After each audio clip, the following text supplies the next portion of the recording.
Bienvenue dans ce nouvel épisode d'Arrête de sous-exister, le podcast pour ceux qui ont envie de vivre une putain de vie.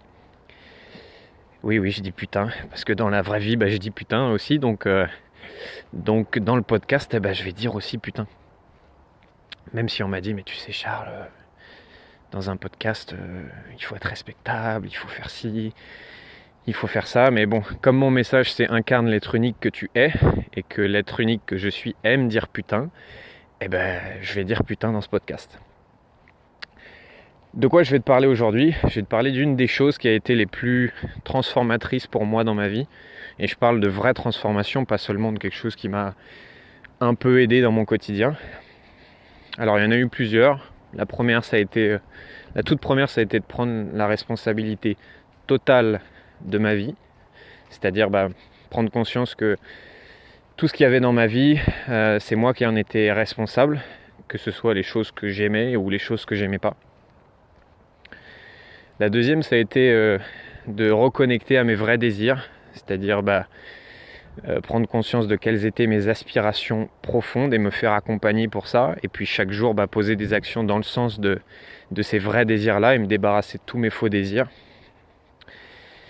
La troisième chose, ça a été de débloquer mon inconscient. Je ne vais pas m'étaler sur ça durant ce podcast, je ferai sûrement un podcast sur ça prochainement. Et puis la dernière, et celle dont on va parler aujourd'hui, la quatrième chose qui m'a vraiment transformé en profondeur, et qui me transforme au quotidien en profondeur, c'est de me créer des routines. Alors qu'est-ce que c'est des routines ? C'est des choses que tu vas faire de manière habituelle, c'est des habitudes que tu vas répéter tous les jours, et qui vont être un peu les piliers de ta journée. Alors tu peux les mettre au moment de la journée qui te conviennent.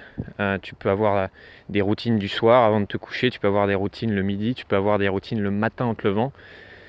Moi j'ai une énorme préférence pour les routines matinales.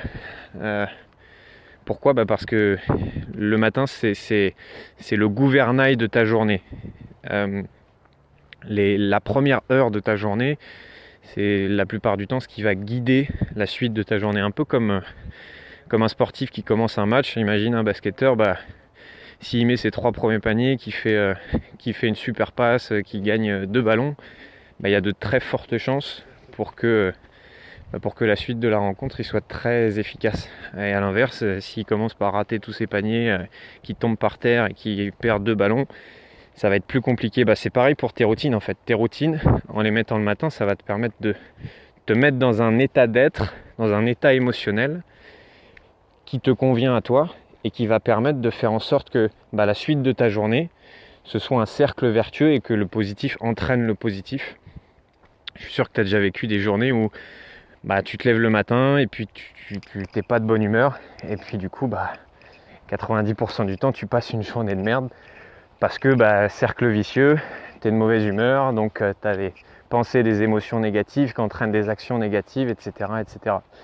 Donc l'idée des routines matinales, c'est te mettre dans un état d'être qui va faire en sorte que peu importe ce qui t'arrive dans la journée, peu importe les événements extérieurs, tu vas avoir un état émotionnel qui va te permettre de traverser ça de la meilleure des façons.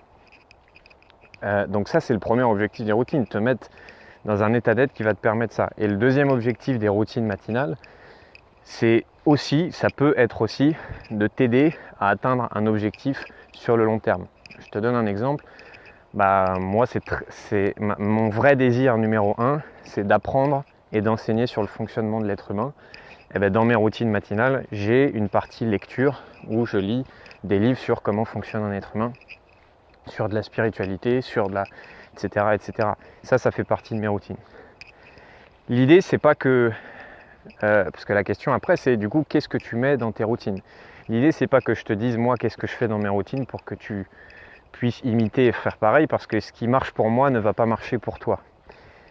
L'idée, c'est, maintenant que tu connais ces deux objectifs, de te mettre dans un état d'être qui va te permettre de passer la meilleure journée possible et de t'aider éventuellement à atteindre des objectifs à long terme, c'est quoi toi qui te nourrit ? C'est quoi toi qui t'inspire ? Qu'est-ce qui va te permettre de te mettre dans cet état-là au début de la journée ? Est-ce que ça va être de la lecture ? Est-ce que ça va être de la méditation ? Est-ce que ça va être du sport, du yoga ? Te promener en forêt ? Faire des câlins à ton chien ? Bref, tes routines ne vont ressembler à aucune autre. Et le but, c'est que tu trouves ce qui marche pour toi et ce qui t'inspire toi. Qu'est-ce qui te met dans un état émotionnel qui va te permettre de passer une super journée? Et qu'est-ce qui est le plus important pour toi comme objectif à long terme que tu vas pouvoir faire tous les matins? Et je dis bien tous les matins parce que quand on parle de routine, on parle de quelque chose de régulier et pas seulement de quelque chose que je vais faire ça aujourd'hui et puis demain on verra. Mais les routines, le principe c'est que ce soit régulier. Une fois que tu as fait ça, l'étape d'après tout simplement c'est de passer à l'action et de commencer à mettre en place tes routines. Évidemment que, et si tu as écouté le premier podcast, ça va te rappeler quelque chose, tes routines ne seront pas parfaites dès le début. La première version de tes routines, elle va sûrement être très loin de la meilleure version qui marche pour toi.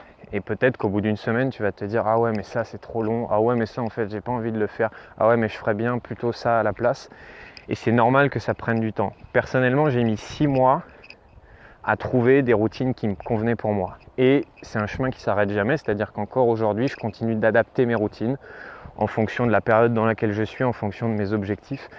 Et mes routines, de plus en plus, je les modifie. Mais ne t'accroche pas au fantasme que ça va marcher dès le début et que tu vas, dès la première fois, trouver exactement les routines qui te conviennent. Voilà. Je serais curieux de savoir, toi, où tu en es dans tes routines. Est-ce que peut-être tu as déjà des routines? Est-ce que tu n'en as pas du tout? Est-ce que ce podcast t'a inspiré à les mettre en place? Si tu as besoin de plus d'infos, n'hésite pas à m'envoyer un message.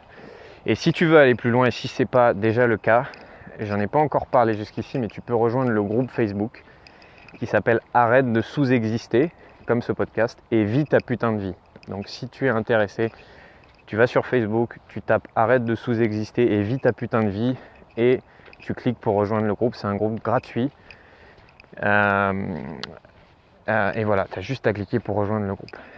J'espère que ce podcast t'a apporté de la valeur. Peut-être même qu'il va pouvoir faire partie de tes routines ou qu'il fait déjà partie de tes routines du matin pour passer la meilleure journée possible. Je te souhaite une très belle journée et à bientôt pour le prochain podcast.